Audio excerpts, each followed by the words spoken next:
Fala, nação rubro-negra, sou eu, Fabrício Lopes, aqui do nosso canal Resenha Rubro-Negra, trazendo para vocês as primeiras e principais notícias do Clube de Regatas do Flamengo.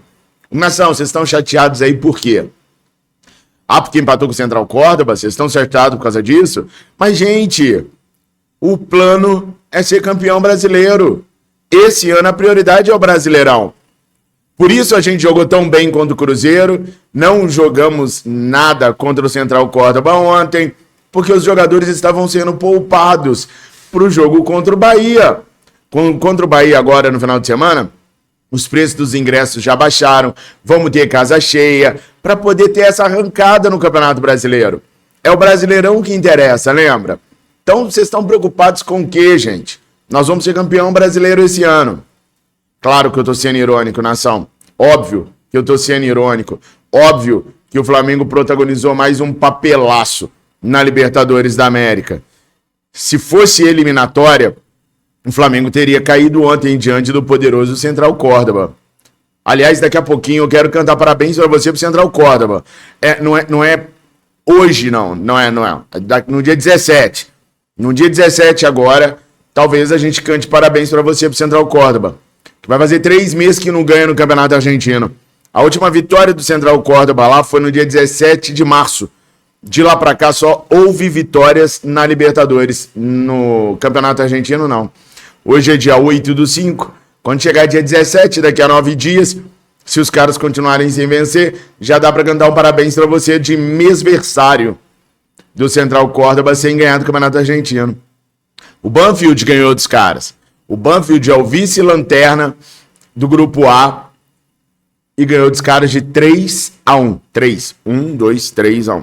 Bom, antes de mais nada, eu quero pedir para que você se inscreva no nosso canal.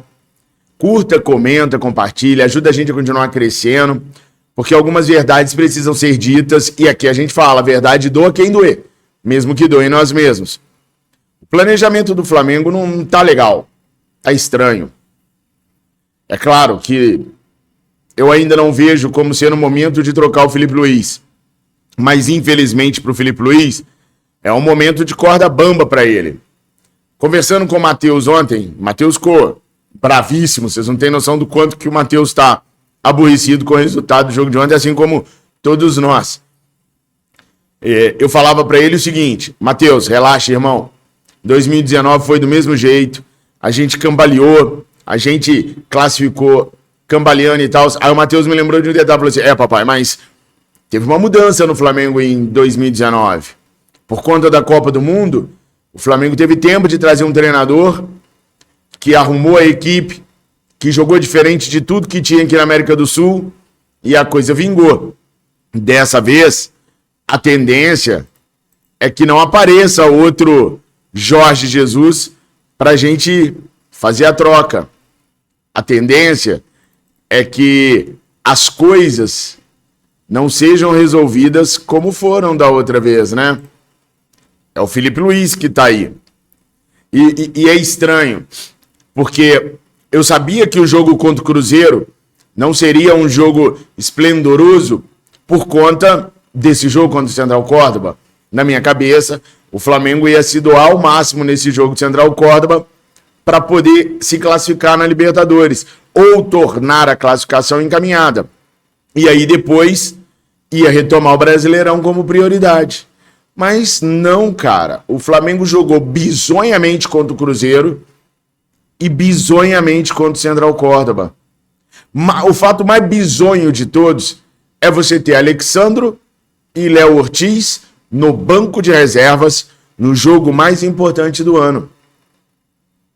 O Léo Ortiz não tem problemas físicos, não tá com lesão, tava no banco de reservas. E o Léo Pereira, que na live de ontem, lá no Central do Fla, nós discutimos a sua titularidade, o Léo Pereira joga todo jogo. O Léo Pereira não sai. Mas o Léo Ortiz, ele tirou do jogo mais importante. Sabe o que é o jogo mais importante era ontem? Porque com o término de mais uma rodada, 4ª rodada, a LDU ficou em primeiro lugar com 8, Central Córdoba com 8, Flamengo com 5, Deportivo Táchira com 0. Sabe qual é o problema? O problema, meus amigos, é que restam 2 rodadas. A LDU pode chegar a 14 pontos. Assim como o Central Córdoba pode chegar a 14 pontos. Ambas têm 8 pontos. Mais 6 que eles têm para disputar. Eles podem chegar a 14 pontos. O Flamengo só pode chegar a 11 pontos, meus amigos. 3 pontos a menos do que eles. O Flamengo vai ganhar do Deportivo Táchira. O Flamengo não vai fazer essa desfeita com a gente. Nós vamos ganhar do Deportivo Táchira na última rodada. Mas pode ser que essa vitória não resolva de nada. Espia só. No dia 15, também conhecido como semana que vem, nós vamos receber no Maracanã a LDU. E é claro que nós vamos ganhar da Liga. É óbvio que nós vamos ganhar da... Não é óbvio, não. Pra você não é óbvio que a gente vai ganhar em casa, não? Só porque a gente perdeu pro Central Córdoba em casa. Vocês acham que a gente não vai ganhar da LDU em casa? Não, para, né? A gente vai ganhar da LDU em casa. Fácil, inclusive. E aí a gente vai fazer 11 pontos. Não, a gente vai fazer 8 pontos, tá? O problema é que a Liga, na última rodada, ela enfrenta o Central Córdoba.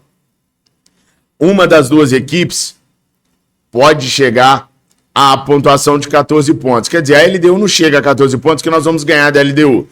Então a gente vai fazer 8 pontos e a LDU vai ficar com 8 também. Só que o Central Córdoba vai ganhar do Deportivo Táchira. Todo mundo ganha. E aí os caras vão chegar aos mesmos 11 pontos que nós. E se na última rodada a LDU ganhar do Central Córdoba, a gente vai precisar de saldo de gols. Porque a gente faria os mesmos 11 pontos do que a LDU e do que o Central Córdoba. Porque a LDU vai ganhar, vai perder para nós, o Córdoba vai ganhar do Táchira, e aí eles fazem 11 pontos. Nós vamos ganhar da LDU e do Táchira e vamos fazer 11 pontos.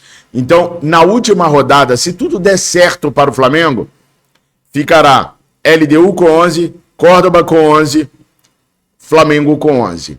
Vai decidir no saldo de gols. A LDU tem um saldo de 3 gols hoje. O Córdoba de 2.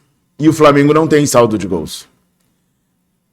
A gente vai precisar ganhar da LDU no Maracanã para poder ficar um pouco tranquilo na última rodada de 3-0. Porque aí a gente inverte o saldo de gols com a LDU. 3-0 na LDU, a LDU passa a ter saldo 0 e a gente passa a ter saldo 3. E aí a gente fica tranquilo com o que vai acontecer na última rodada. Porque a menos que a LDU vença o Central Córdoba em casa, na altitude, por mais de 3-0, a gente está garantido em primeiro no grupo. Agora, se a LDU ganhar na altitude do Córdoba de 2-0 e a gente ganhar da LDU de 3-0, antes do jogo começar com o Deportivo Táchira, a gente vai ser líder com 3 de saldo, a LDU vai ser vice com 2 e o Córdoba vai ficar para trás com 0 saldos. Ou seja, a tendência é que tudo seja decidido no saldo de gols. Agora a gente não pode pensar sequer no empate em casa nesses 6 pontos que a gente tem. É obrigação a gente ganhar, e vou falar mais, é obrigação fazer gols. E temos que fazer contra a LDU, porque, claro, a gente tem totais condições de ganhar de goleada do Táchira em casa, mas vai ser sofrido.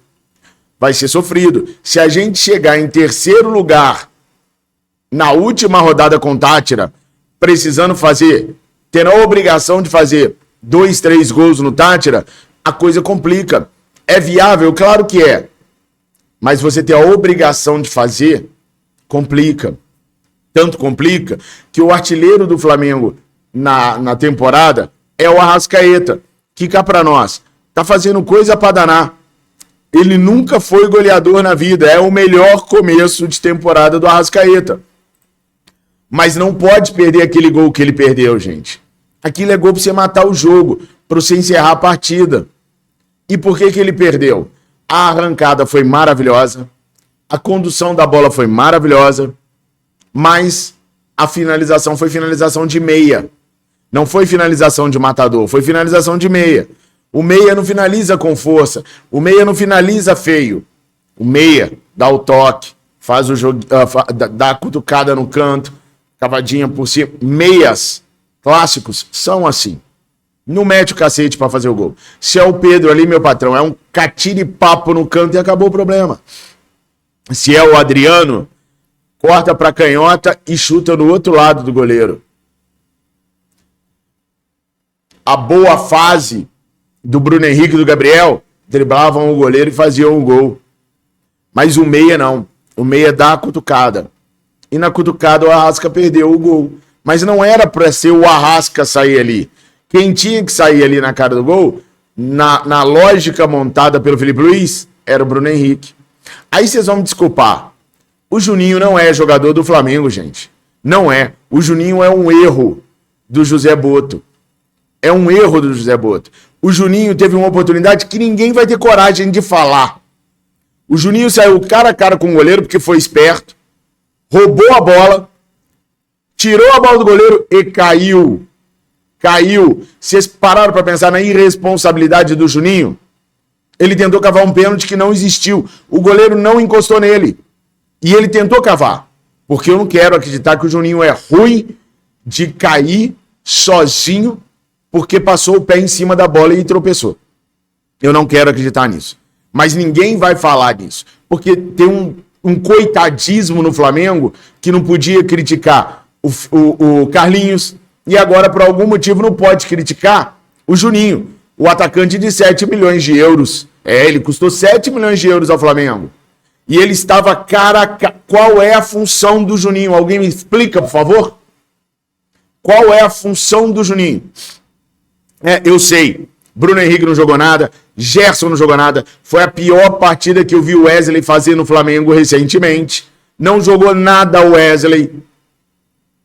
Mas o homem teve o lance do jogo. Assim como a Arrascaeta também teve. Mas o Juninho não é atacante, gente. Não é essa a função do cara? Fazer o gol quando tem oportunidade? Ele teve. Ele criou a oportunidade dele. Ele ficou ligado num recuo de bola, passou a bola por cima do pé e caiu! Que nem uma geleca. Mas não pode falar do Juninho. O Juninho é o coitadinho do time. O Juninho tá ali fazendo um favor pra nós. O Boto errou drasticamente na contratação do Juninho. Drasticamente. E o Pedro, Fabrício, vai falar do Pedro? Não, me recuso a falar do Pedro. O cara tá voltando de 7 meses de lesão. Fez muito quando voltou. Na empolgação, na alegria de voltar, foi lá e fez mais do que devia. Mais do que o esperado. A tendência é o Pedro ser assim mesmo.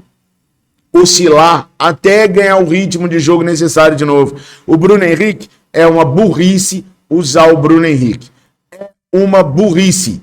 Ele tá preocupado em ser preso e a verdade tem que ser dita. O cara tá preocupado em ser preso, gente. Nós estamos falando de suspensão porque eu me restringo a falar de futebol. A verdade é que o cara pode ser preso. Ah, vai dar uma cesta básica, vai pagar uma graninha. Mas a possibilidade de ser preso existe. Ele pode fazer um acordo, pode pagar 300 mil cesta básica, mas ele pode ver o irmão dele ser preso. Ele pode ver a cunhada, a ex-cunhada dele, ter problema na justiça. E ele que vai ter que pagar o advogado geral. 10 pessoas indiciadas da família dele. Quem que vocês acham que vai arcar com as despesas de defesa de geral? Mas o Felipe não tem nem opção. Porque o Cebolinha machuca o tempo todo. Tá na hora de negociar o Cebolinha, gente. Na verdade é essa. Acabou, não deu, não recuperaremos o investimento. O cara se lesiona o tempo todo. A verdade é que tá na hora de negociar o Michael. Tá na hora de negociar o Luiz Araújo. Esses caras não rendem nada. Nada. Aí ele usa o Bruno Henrique, por quê? Porque o Juninho, o atacante de 7 milhões, é a terceira ou quarta opção. Na verdade, é a 300ª opção. É Bruno Henrique, Michael, Cebolinha, Luiz Araújo. Aí, se não tiver ninguém lá, bota o Juninho. 7 milhões de euros. 7 milhões de euros. Para um atacante que cai que nem uma geleca quando passa o pé por cima da bola, porque a obrigação o Juninho tinha. O Arrasca errou bizonhamente. Mas na função do Juninho, ele não pode errar aquele gol. Gente, ele driblou o goleiro, ele tirou a bola do goleiro e caiu. Mas ninguém vai falar, porque a obrigação é só do Arrascaeta. É o Arrascaeta que tem que acertar tudo, todo jogo. O Arrasca não pode errar. O Juninho tem menos gol do que o Carlinhos. Ah, Fabrício, olha a minutagem do cara. Mas é claro, olha o papelaço que esse cara faz toda vez que entra. Vamos colocar por quê? Agora, alguém pode cobrar o Felipe Luiz? Já pode pelo menos cobrar o Felipe Luiz? Ou não? Também não pode. Tem coitadismo com o Felipe Luiz. Não, eu não quero a saída do Felipe Luiz. Mas alguém pode, pelo amor de Deus, fazer eu entender por que o Léo Ortiz estava no banco de reservas? Alguém pode, pelo amor de Deus, me explicar por que precisando de um gol, ele coloca o Alan? Alguém pode me dizer? Não, o Alan não tem nada de errado. O Alan melhorou o jogo, inclusive. Toda vez que o Alan entra, ele melhora o jogo. Porque o seu Eric Pulgar, ontem também, vamos falar, hein? Errando cada passe. Aliás, o Flamengo teve o pior aproveitamento de passe. O Flamengo do Felipe Luiz, do Corinthians pra cá, ele vem assim, ó. Queda livre. Piorando cada dia mais nos, sabe, passe, finalização. Cada dia a gente vai, mas não tem problema. O negócio é o brasileiro, né? Prioridade é o brasileiro. Então esse time vai voar contra o Bahia. Podemos esperar outra goleada contra o Bahia, né?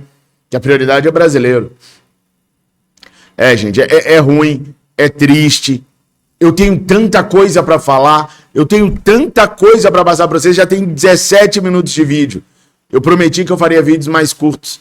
Eu vou tentar encerrar o vídeo agora, porque se eu falar tudo, o vídeo vai dar 20 e tantos minutos. Mas é ridículo, é bizonho. Eu acho que o Felipe Luiz hoje tá muito pressionado dentro do Flamengo. Vozes gigantes vão começar a cantar e a bater o tambor que todo mundo sabe que acontece sempre nessa época do ano.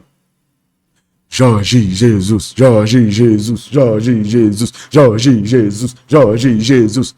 Vai começar. E agora eu não posso nem defender. E agora eu não tenho nem como combater isso. Eu quero ajudar o Felipe Luiz. Mas parece que o Felipe Luiz está disposto a ajudar os parça. Os Léo Pereira, os Bruno Henrique, os Michael, os parça do Felipe Luiz. Que nada justifica. Ah, Fabrício, se não usar o Bruno Henrique, vai usar quem? Muda o esquema, meu patrão.